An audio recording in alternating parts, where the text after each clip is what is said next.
กระทรวงการเงินจัดกองประชุมปรึกษาหารือเกี่ยวกับการปรับปรุงการคิดไล่ราคาหัวหน่วยการก่อสร้างที่ติดพันกับการเหน่งติงของราคาน้ำมันเชื้อไฟ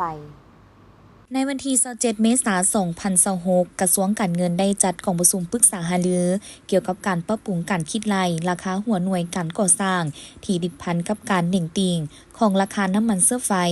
ให้เกียรติเข้าร่วมเป็นประธานของทานสุริวัฒน์สุวรรณจุ่มคำรองรัฐมนตรีกระทรวงการเงินมีทานเดชสงครามธรรมวงศ์รองรัฐมนตรีกระทรวงโยธาธิการและขนส่ง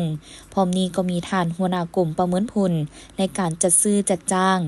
หัวหน้าห้องการและต่างหน้าจากแขนงการที่เกี่ยวข้องเข้าร่วมในกองประชุมทานสุริวัฒน์สุวรรณจุ่มคำได้กล่าวเปิดกองประชุมโดยมีคำเห็นว่าเนื่องจากปัญหาตะวันออกกลางได้ส่งผลกระทบต่อสภาพเศรษฐกิจภาคพื้นสากลและสปปลาวของพวกเขาปัจจุบันการเหน่งติงของราคาน้ำมันเชื้อไฟที่เพิ่มสูงขึ้นแม้นยังบ่สามารถคาดคะเนได้เฮ็ดให้ราคาสินค้าวัสดุก่อสร้างการขนส่งอัตราเงินเฟ้อและอื่นๆเพิ่มสูงขึ้นปัญหาดังกล่าวแม้นได้ติดพันกับการคิดไล่ราคาหัวหน่วยการก่อสร้างโครงการลงทุนของรัฐเป็นต้นแมนราคาหัวหน่วยก่อสร้างขวด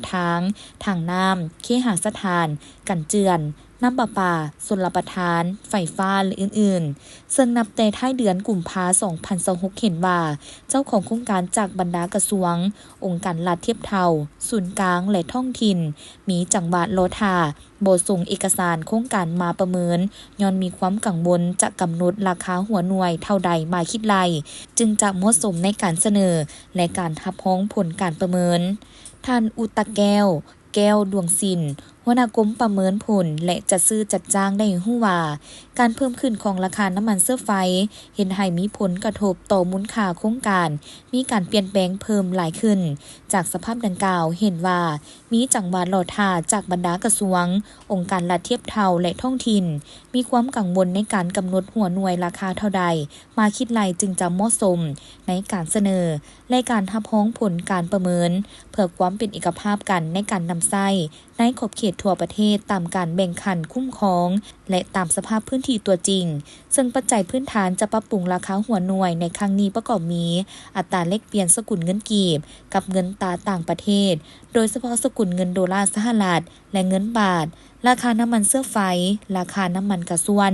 ราคาวัสดุเหล็กสีมังที่ผลิตภายในและนำเข้าจากต่างประเทศราคาทรัพยากรอื่นเป็นต้นแมนดินหินและทรายที่นำใช้เข้าในการก่อสร้าง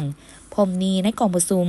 ได้ค้นคว้าประกอบคำเห็นอย่างลึกซึ้งอย่างกงไปกงมาและสร้างสรรค์เพื่อพร้อมการซอกหาทิศทางในการแก้ไขปรับปรุงโครงสร้างราคาหัวหน่วยก่อสร้างด้วยทุนของรัฐของแต่ละแขนงการก็คือบรรดานิติกรรมแต่ละระยะให้ทันเวลา